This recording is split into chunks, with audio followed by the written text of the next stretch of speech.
Assalamualaikum warahmatullahi wabarakatuh. Perkenalkan, nama saya Intan Nabila Rahmawati dari Prodi Manajemen dengan NIM 0922111003. Di sini saya akan menjelaskan materi tentang ekonomi manajerial untuk memenuhi tugas mata kuliah ekonomi manajerial dengan dosen pengampu Bapak Sugeng Ahmad Riyadi, SPD.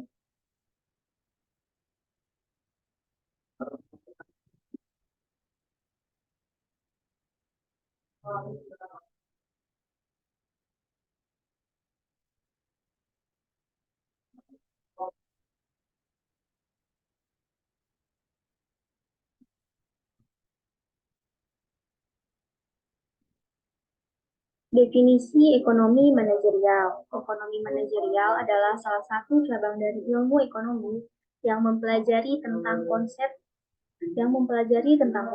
teori, praktik, dan metode ekonomi dalam memecahkan berbagai masalah praktis dalam manajemen. Bertujuan memberikan suatu kerangka kerja untuk menganalisis keputusan-keputusan manajerial.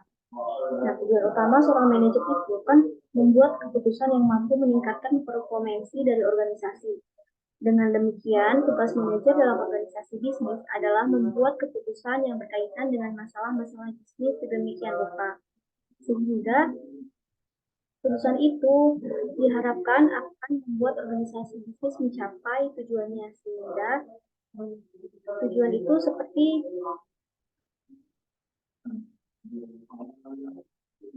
ekonomi manajerial. Definisi ekonomi manajerial. Ekonomi manajerial adalah salah satu cabang dari ilmu ekonomi yang mempelajari tentang konsep, teori, praktek, dan metode ekonomi dalam memecahkan berbagai masalah praktis dalam manajemen, yang bertujuan memberikan suatu kerangka kerja untuk menganalisis keputusan-keputusan manajerial. Tujuan utama seorang manajer itu kan membuat keputusan yang mampu meningkatkan performansi dari organisasi. Dengan demikian, tugas manajer dalam organisasi bisnis adalah membuat keputusan yang berkaitan dengan masalah-masalah bisnis sedemikian rupa, sehingga keputusan itu diharapkan akan membuat organisasi bisnis mencapai tujuannya seperti meningkatkan produktivitas, memperluas pangsa pasar, meningkatkan keuntungan, mengurangi biaya, dan lain-lain. Yang pada prinsipnya akan meningkatkan performansi bisnis dalam situasi ekonomi yang sangat kompetitif. Topik-topik keputusan yang sering dikaji dalam ekonomi manajerial adalah bagaimana perilaku konsumen dalam memilih barang dan jasa yang dibeli. Lalu bagaimana perusahaan menggunakan tenaga kerja, modal dan input. Lalu dalam proses produksi agar meminimumkan biaya, dan bagaimana perusahaan menetapkan harga dengan memperhatikan situasi persaingan pasar yang dihadapi perusahaan tersebut. Jadi menetapkan harga itu kita harus melihat situasi persaingan pasar. Lalu bagaimana perusahaan melakukan investasi yang efektif dan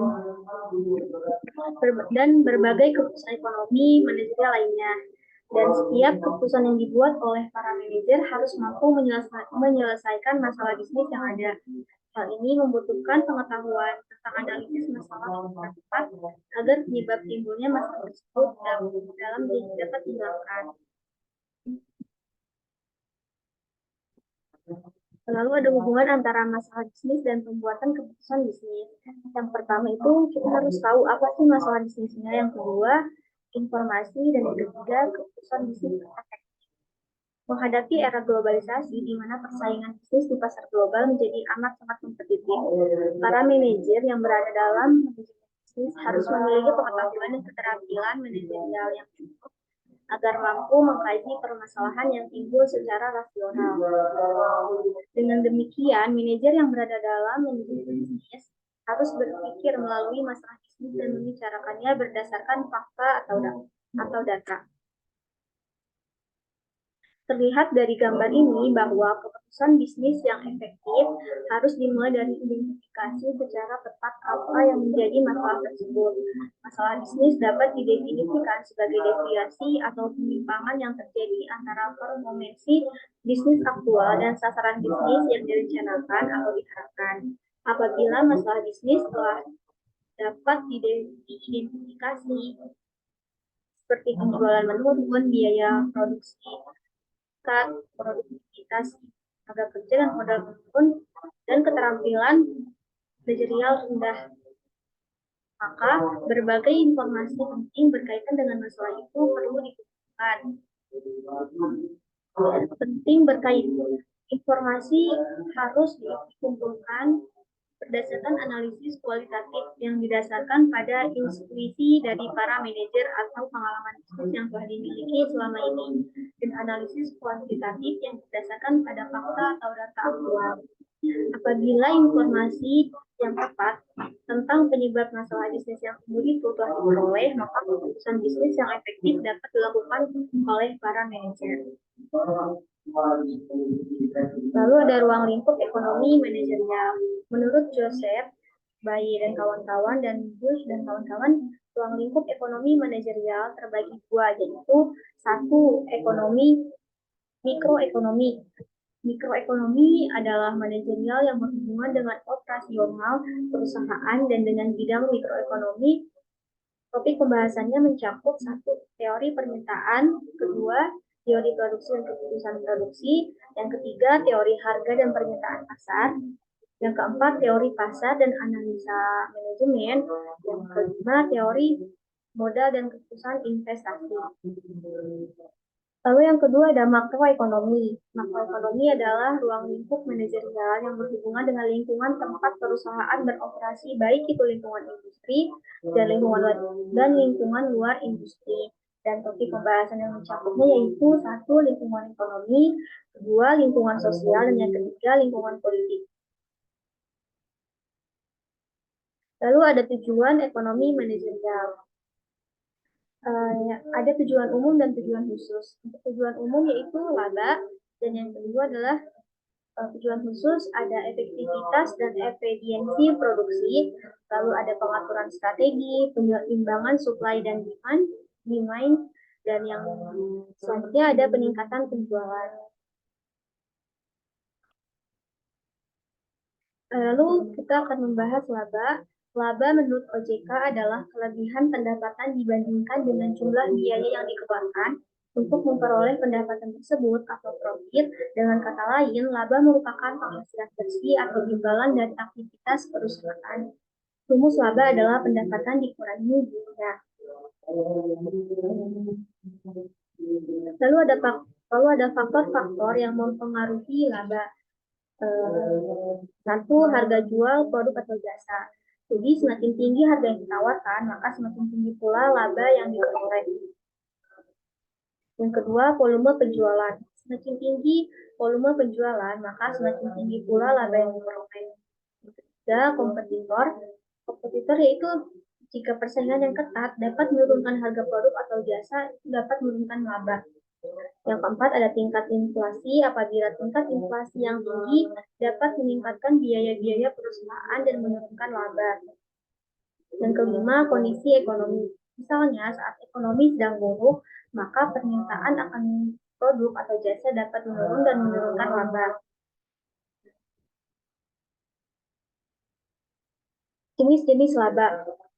Satu ada laba kotor. Laba kotor adalah selisih antara pendapatan dan biaya produksi. Rumusnya adalah pendapatan dikurangi biaya produksi. Yang kedua ada laba operasional. Laba operasional adalah laba kotor ditambah dengan pendapatan dan biaya yang tidak langsung terkait dengan operasional perusahaan, seperti pendapatan bunga dan beban pajak. Rumusnya adalah laba kotor ditambah hasil dari pendapatan dikurangi biaya yang tidak langsung terkait dengan operasional. Lalu yang ketiga ada laba sebelum pajak. Laba sebelum pajak adalah laba operasional ditambah atau dikurangi dengan pendapatan atau beban yang tidak langsung terkait dengan operasional perusahaan, seperti pendapatan atau beban lainnya. Rumusnya adalah laba operasional ditambah pendapatan dikurangi biaya yang tidak langsung terkait dengan operasional. Lalu yang keempat adalah laba bersih, adalah laba sebelum pajak dikurangi dengan beban pajak yang harus dibayar perusahaan. Laba bersih menunjukkan seberapa besar keuntungan yang dapat dibawa pulang oleh pemilik perusahaan setelah dikurangi dengan pajak yang harus dibayar. Rumusnya adalah laba sebelum pajak dan beban laba sebelum pajak dikurangi beban pajak. Lalu ada karakteristik laba. 1. Laba merupakan tujuan akhir dari suatu perusahaan. Yang kedua adalah laba merupakan sarana untuk menciptakan kesejahteraan bagi pihak-pihak yang terkait dengan perusahaan, yaitu karyawan, negara, investor, dan masyarakat. Lalu yang ketiga adalah laba menentukan multiplier efek pembangunan. Nah, selanjutnya ada peran laba.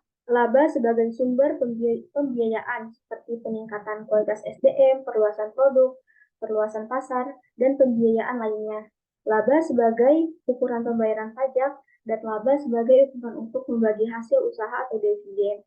Lalu laba merupakan cerminan kesehatan operasional perusahaan, laba sebagai sumber pembiayaan kesejahteraan, dan laba sebagai sumber pembiayaan kepedulian perusahaan terhadap masyarakat dan lingkungannya. Teori memperoleh laba. Teori yang pertama ada teori pembuangan resiko, jika risiko-resiko kerugian dapat dihindari. Teori friksi yaitu jika menang dalam mengambil kesempatan ketika friksi terjadi. Lalu ada teori monopoli, jika memonopoli usaha. Selanjutnya ada teori inovasi, yaitu jika inovasi lebih awal dibanding pesaingnya. Lalu selanjutnya ada teori efisiensi jika efisien dalam operasionalnya. Nah, selanjutnya teori kompensasi jika mampu memuaskan konsumen dan mempertahankan efisiensi. Terima kasih. Mungkin cukup sekian dari penjelasan materi yang bisa saya sampaikan. Kurang lebihnya mohon maaf. Assalamualaikum warahmatullahi wabarakatuh.